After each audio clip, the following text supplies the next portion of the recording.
Now we're going to talk about how elasticity is related to revenue.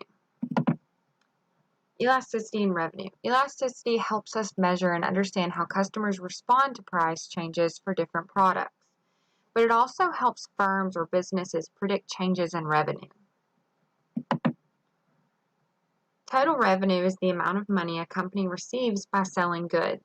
You can calculate total revenue by multiplying price times quantity sold, and that will equal total revenue.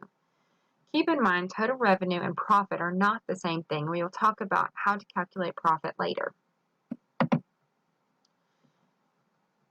If something is elastic, then a price increase causes demand to decrease and less revenue. A price decrease would cause demand to increase and cause more revenue. So basically, if a product is elastic, we see more of a change in total revenue than if a product was inelastic. And the reason for that is because of this huge change in how much of a product is being demanded. So now let's look at it from the side of inelasticity. As price changes, demand remains relatively the same.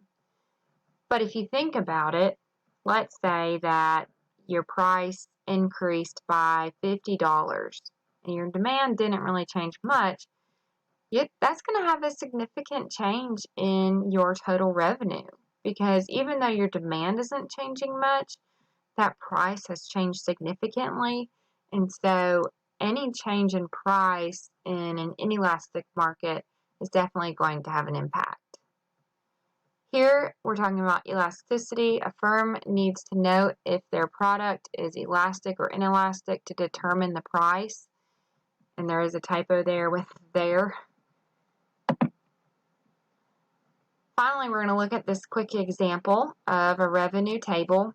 Here you have the price of a slice of pizza, the quantity demanded every day, and your total revenue. All they've done here is multiplied the price of the pizza times how many slices are demanded every day, and that will give them their total revenue here. So if you were a business person and you were looking at this particular table, where do you think you would probably stop increasing your price?